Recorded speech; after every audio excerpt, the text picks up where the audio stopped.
என் உயிர் தமிழ் உறவுகளுக்கும் மரச்சீற்றத்தின் வாயிலாக பார்த்து கொண்டிருக்கிற தமிழ்ச்சாதி சொந்தங்கள் அனைவருக்கும் இனிய வணக்கம்.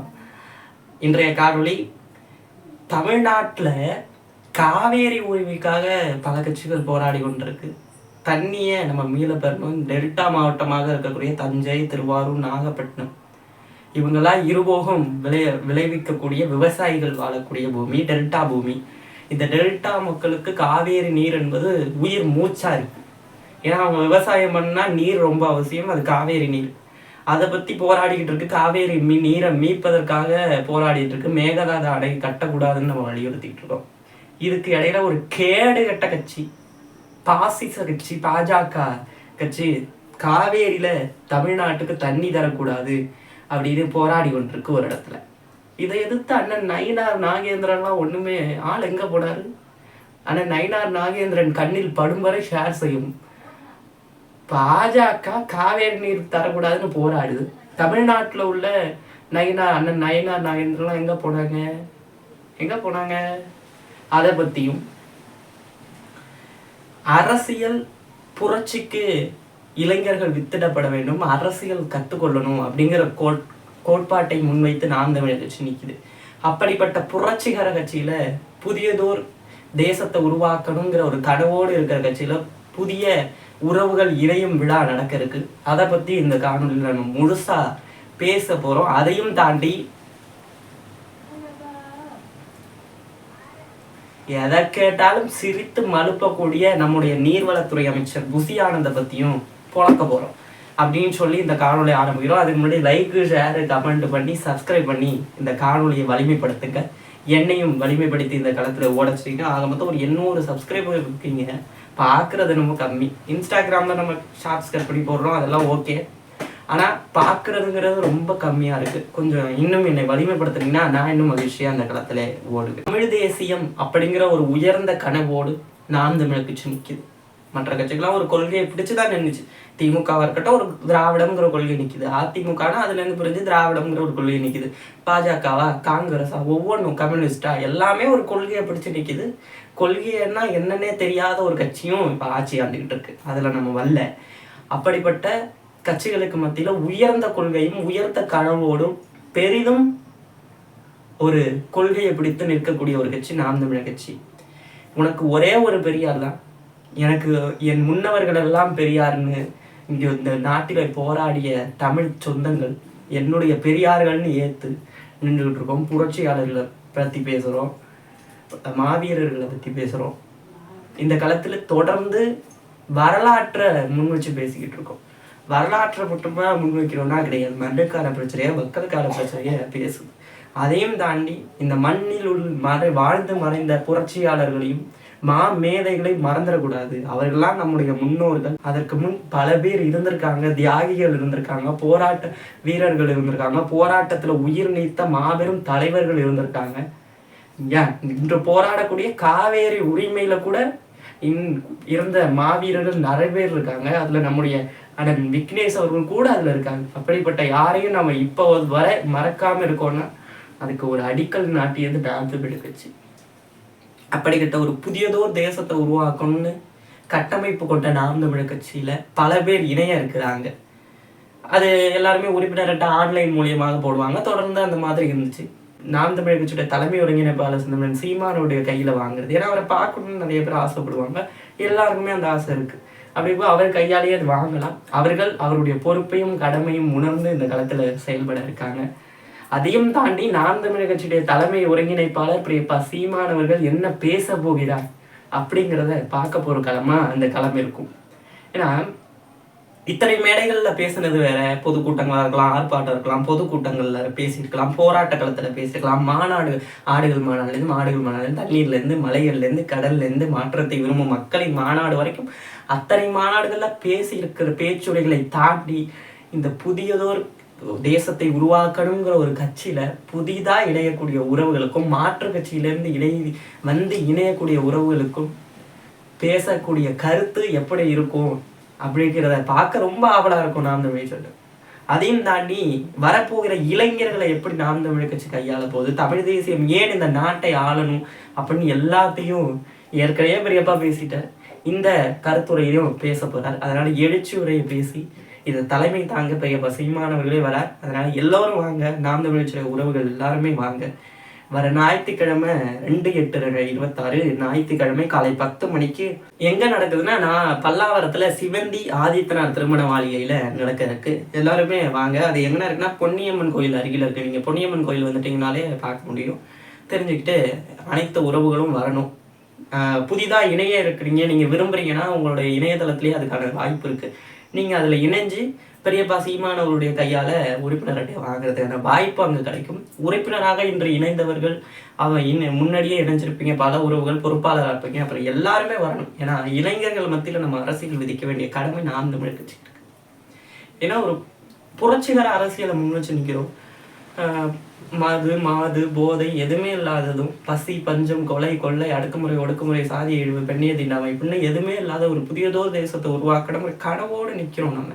அப்படி இப்போ அந்த கனவை நிறைவேற்றினா இனி இளைஞர்கள் மத்தியில் நம்ம யார், தமிழ் தேசியம் ஏன் ஆட்சியாளர் அமைக்கணும், தமிழ் தேசியம் ஏன் முக்கியத்துவமானது, திராவிட கட்சிகளாக இருக்கக்கூடிய திராவிட சித்தாந்தத்தை எதிர்த்து நம்ம ஏன் நிற்கிறோம்னு எல்லாத்தையுமே சொல்ல வேண்டிய கடமை சீமானவர்களுக்கு இருக்காங்க. சீமானவர்கள் விதைச்சிட்டாரு. இனி அந்த விதைகள் அடுத்த விதைகளை உருவாக்க தயாராகணும். இப்போ என்ன விதைச்சிருக்காங்கல்ல, இப்போ நான் இன்னும் 1000 பேர் 10,000 பேர் ஒருத்தரனாலும் விதைக்க வேண்டிய கடமை ஒவ்வொருவருக்கு இருக்கு. அதுபோலதான் இந்த கருத்துரை அமையும் போது அனைவரும் வருகை தாருங்கள். புதியதோர் கட்சியை புதியதோர் கட்டமைப்பை உருவாக்கி இந்த களத்தில் நாம் வெல்ல வேண்டியது இருக்கிறது. அனைவரும் மாற்று அரசியலை விரும்பி மாற்றத்துக்கு ஒரு வழிகோலாக இருங்கள். சும்மாலாம் நீங்கள் இணைய வேண்டாம். கொள்கையை பாருங்க, கோட்பாட்டை பாருங்க, ஆட்சி வரைவை பாருங்க, நாங்கள் வைக்கிற தத்துவத்தை பாருங்க. நாங்கள் எதிர்த்து நிற்கிறதுக்கு முன்னாடி எங்களுக்கு பின்னால எவ்வளோ வலிமை கொண்ட புரட்சியாளர்களை ஏந்து நிற்கிறோன்னு பார்த்து எம்முயிர் தலைவன் மேதகு பிரபாகரன் சொன்னது போல பாதையை தேடாதே உருவாக்கு அப்படிங்கிற கூற்றுக்கு முன் வச்சு இந்த களத்தில் நிற்கிறோம். அதுபோல தலைவருடைய ஆசீர்வாதத்துடன் அனைவரும் இந்த கட்சியில் போகிற ஞாயிற்றுக்கிழமை நடக்கிற இந்த கூட்டத்திலும் அனைவரும் கலந்து கொள்ளுங்கள் என்று சொல்லி இந்த இதை முடிக்கிறேன். அன்றாட அரசியலை பேசணும்ல, பேச வேண்டிய கடமை இருக்குல்ல. நம்முடைய அமைச்சர்கள்லாம் பேசுகிறேன்னா பேசிக்கிட்டே போகலாம். அமைச்சர்கள் எப்பேற்பட்ட அமைச்சர்கள்னு உங்களுக்கு தெரியும். நம்முடைய நீர்வளத்துறை அமைச்சர் புசி ஆனந்த் இருக்காப்புல, இல்லை அப்போ அள்ளி விடுவாப்புல பேச்சு. எப்படி தெரியுமா, ஜனநாயகன் படத்தை திருவிழா போல கொண்டாடுங்க பாரு. ஆனால் துறை சார்ந்த பொறுப்பை கேட்டா அப்படின்னு சிரிச்சுட்டு போயிடுவாப்புல. நேற்று செய்தியாளர்கள் துறை சார்ந்த பொறுப்பை தான் கேட்குறாங்க. உங்களை இந்த முறுக்கு எங்கே தயாரிச்சது அது சொல்லுங்க அப்படின்னு கேட்கல. அவங்க இந்த பாலியல் வன்கொடுமையெல்லாம் நடக்குது, சட்ட ஒழுங்கு சந்தை சிரிக்குது, அதுக்கான பதிலை சொல்லுங்க அப்படின்னு கேட்கல புசி ஆனந்துட்ட. இன்னும் கச்சத்தீவை பற்றி சொல்லுங்க அப்படின்னு புசி ஆனந்துட்டு கேட்கல. துறை சார்ந்த பொறுப்பான காவேரி நீர் இன்னும் கொடுக்கலையே, அதை பற்றி உங்களோட நிலைப்பாடு என்னன்னு தான் கேட்குறாங்க. இதை யார் சொல்லணும்? முதல்வர் சொல்லணும், இல்லை நீர்வளத்துறை அமைச்சராக இருக்கிற புசி ஆனந்த் சொல்லணும். சொல்ல திராணி இருக்கா? புசி ஆனந்துக்கு திராணி இருக்கா? புசி ஆனந்த் பேசிடுவாரா? நீர்வளத்தை பற்றி எத்தனை டிஎம்சி நீர் வரும் அப்படிங்கிறதே தெரியாதவர் தான் இந்த புசி ஆனந்த். அதாவது நீர்வளத்துறை அப்படிங்கிற துறைக்கு தகுதியற்றவர் தான் புசி ஆனந்த். அது எப்போ தெரியுது? நேற்றே தெரியுது. அப்பட்டமாக தப்பிச்சு ஓடுறார், மழைக்கு ஓடுறார். கரூர்ல 41 பேர் இறந்த போது ஓடினார் திரும்ப ஒருத்தர், அது கூட ஓடுறார். என்னை பொறுத்த வரைக்கும் அவர் ஓடினதை கூட நான் தப்புன்னு சொல்ல மாட்டேன். ஏன்னா எல்லாருமே அப்படித்தானே இருக்கீங்க. தலைவராக இருக்கக்கூடிய முதல்வரே செய்தியாளர்களை இதுவரை சந்திக்காம ஓடிக்கொண்டு தானே இருக்கார்.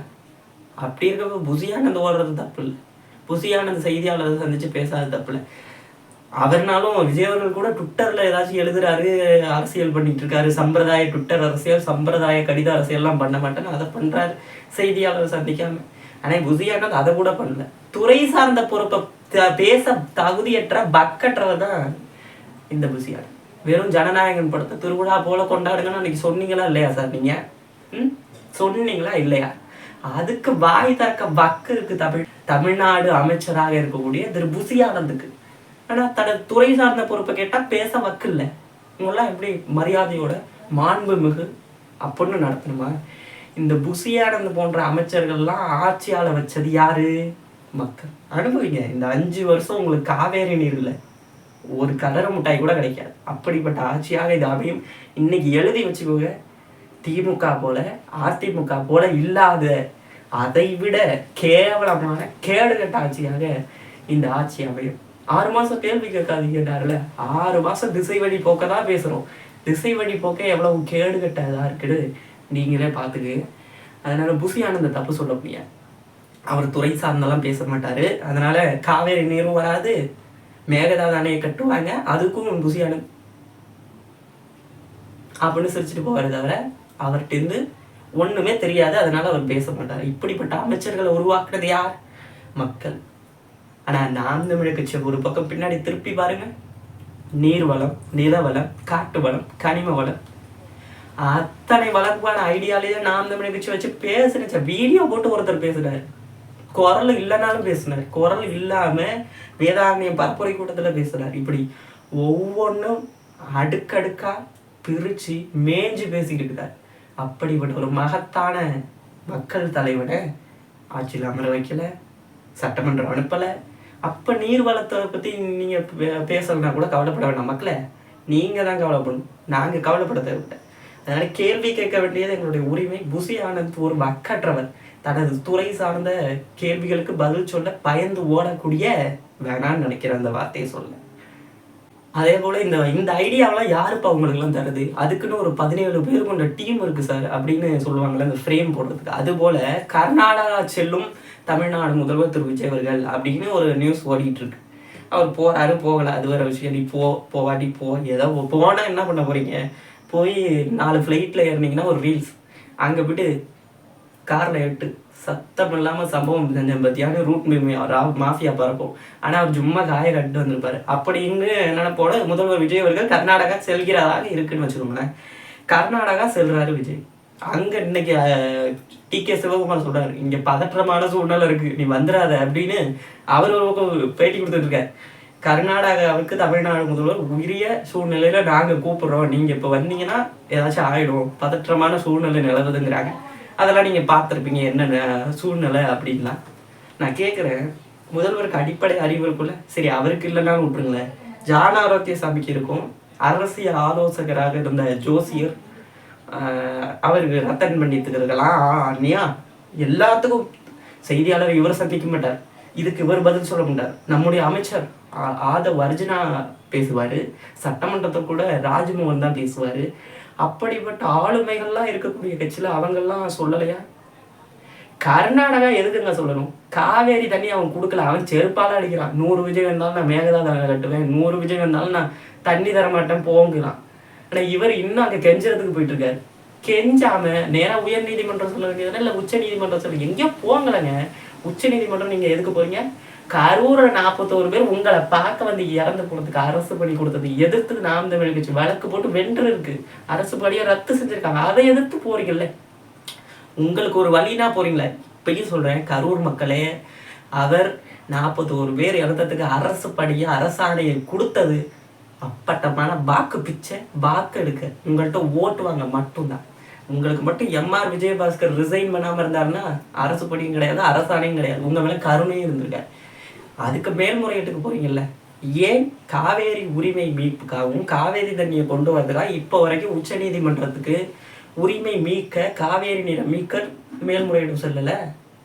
கரூரை 41 பேர்ல இருந்துக்கு தீரன் அவர்களை எதிர்த்தும் வழக்கு எதிர்த்தும் போறீங்க. அவர் போடுறப்பட்ட சராவட்ட மோண்டா ஒத்தைகள் நிற்கிற எம்மண்டா உலகாண்டவண்டா அப்படின்னு அவர் மேல் கேவியட் மனு எடுத்துக்கிட்டு போறாப்புல உச்ச நீதிமன்றம். நீ பழனிக்கே பால்காவடி எடு, அங்கேயும் வருவோம். ஏன்னா அது ஒரு அநீதிகளுக்கு எதிரான குரல் ஒலிக்க வேண்டிய இடம் நாம் தமிழ் கட்சிகிட்ட இருக்கு, நாம் தமிழ் கட்சியுடைய வழக்கறிஞர் பாசர்கிட்ட இருக்கு. அப்படி தீரன் அவர்கள் முயற்சி செஞ்சுட்டு இருக்காங்க. நீ பழனிக்கே பால்காவடி எடுத்தாலும் உன்னால அரசாணை கொண்டு வர முடியாது. நீ பச்சை இங்க கையெழுத்து போட்டா, நீ முதலமைச்சராகி பச்சை கையெழுத்து போட்டா எல்லாமே வென்றலாம் அப்படின்னு நினைக்கிறார். நியாயப்படி நாம் தமிழ் கட்சி நிற்குது. நீ என்ன பண்ணு? கரூரில் 41 பேர் இறந்தது, அவருடைய குடும்பங்களுக்கு செலவுக்கு காசு கொடு, உதவித்தொகை கொடு. யார் மாற்று கருத்தை சொல்ல? அரசாணை, அரசு பதவிக்கு அந்த நீங்க கொடுத்த பதவிக்கெல்லாம் படிச்சு மாணவர்களும் இளைஞர்களும் காத்து கொண்டு கனவோடு இருக்கான். அவருடைய கனவை சதைச்சு அரசாணை கொடுத்தீங்க. அதை எதிர்த்துதான் நாம் தமிழ் கட்சி நின்றுச்சு. ஆனா நீங்க அதையும் எதிர்த்து மேல்முறையீடு சொல்றீங்களா உச்ச நீதிமன்றம்? ப்ரோ, அதை எதிர்த்து உச்ச நீதிமன்றம் போறீங்க. ஏன் காவேரி உரிமை, காவேரி நீரை நீ கொண்டு வர உங்களால செல்ல முடியல? விவசாயிகள் பாதிக்கப்பட்டிருக்காங்க ப்ரோ. திருவாரூர்ல பெரிய கோயிலுக்கு நேரா நின்று பேசுறீங்களே, விவசாயிகள்லாம் பாதிக்கப்படுவாங்க, அது இதுன்னு பேசுறீங்களே, நெல்லை பற்றியெல்லாம் பேசுறீங்களே, அங்கே காவேரி தண்ணி வரல ப்ரோ, அங்கெல்லாம் இருபோகம் ப்ரோ. அதை பற்றி மேல்முறையீடு பண்ணீங்கன்னா ஏன்னா இது ஒரு அவசர வழக்காக எடுத்துகிட்டு போக முடியும். காவேரி உரிமை கொடுக்கக்கூடாதுன்னு மேகதாது அணையும் கட்டுவேங்குது கர்நாடகா. இதை எதிர்த்து எப்படி பேசணும்? நீ கொடுக்கலன்னா நான் வந்து நிப்ப எல்லையிலன்னு சொல்ல முடியல முதல்வரால, அமைச்சர்களால். எல்லாத்துக்கும் சொல்றீங்களே, எல்லாத்துக்கும் பிளாஸ்ட் ஜனநாயக படத்துல. ஆனா இங்க ஒண்ணுமே இல்லையே, நேர்ல ஒண்ணுமே இல்லை, ரீல்ல ஒண்ணு இருக்கு, ரியல்ல ஒண்ணு இருக்கு. அதாவது காவேரி நீரை எடுத்துட்டு வர்றதுக்கு முதல்வர் விஜய் அவர்கள் மண்டிடுறாரே ஒழிஞ்சு கர்நாடகாவை எதிர்த்து பேசல. அவன் திராணி இருந்தா தைரியம் தான், 100 விஜயா இருந்தாலும் நான் கட்டுவேங்கிறான் மேகதாது அணையை, காவேரி தண்ணியை கொடுக்க மாட்டேன், தமிழ்நாட்டு கொடுக்க மாட்டேன்னு. ஆனா இங்க என்னன்னா இவர் இது பண்ற இது மட்டுமா? பாஜக பாசிச பாஜக, அவருடைய கொள்கை எதிரி பாஜக, அது தமிழ்நாட்டுக்கு காவேரி நீர் வரக்கூடாதுன்னு போராடுது, தரக்கூடாதுன்னு போராடுது. ஆனா அதை எதிர்த்து ஒத்த வார்த்தை பேசலையே. அது நயினார் நாகேந்திரன் எடுத்து பேசுங்களேன். பாஜக மோடி பண்றது தப்புங்க, மோடியை எதிர்த்து பேச திராணி இருக்கா விஜயவர்களுக்கு? காவேரி நீரை தரக்கூடாதுன்னு ஒண்ணு போராடுது. அப்படிப்பட்ட ஒரு கேடு கட்ட கட்சியான பாஜக எதிர்த்து பேச வக்கு இல்லாதவர் தான் தமிழ்நாடு முதல்வராக இருக்கக்கூடிய திரு விஜய் அவர்கள். ஏன்னா குடுமி அவர்கிட்ட இருக்குல்ல, கரூர்ல 41 பேர் இறந்ததுல ஏதோ பண்ணி வச்சிருக்காரு போல, மோடி பயமுறுத்தி வச்சிருக்காரு போல. அப்புறம் ஏன் செப்டம்பர் மாசத்துக்கு அப்புறம் பேசவே மாட்டீங்களே பாஜகங்கிற பேரையும்? எத்தனை ஆண்டு ஆனாலும் அரசியல் கோடை விஜய், அரசியல் பயந்தாங்குழி விஜய் அப்படிங்கிறத அழிக்கவே முடியாது. அவர் உச்சம், கேரியரின் உச்சம். எப்படி கேரியரின் உச்சம்? அதெல்லாம் இங்கே கிடையாது. நீங்கள் கேரியரின் உச்சம் ஜனநாயக படத்தோட இருக்கலாம், சுறா படத்தில் இருக்கலாம், கத்தி படத்தில் இருக்கலாம், தெரிய படத்தில் இருக்கலாம். ஆனால் காவேரி உரிமையை மீட்க, காவேரி நீரை மீட்க, மேகதாது அணை கட்டக்கூடாதுன்னு சொல்ல வக்கற்றவர் தான் தமிழ்நாடு முதல்வர் திரு விஜய் அவர்கள்ங்கிறத இன்னும் 5 வருஷத்துல மக்களுக்கு நிரூபிக்கும்.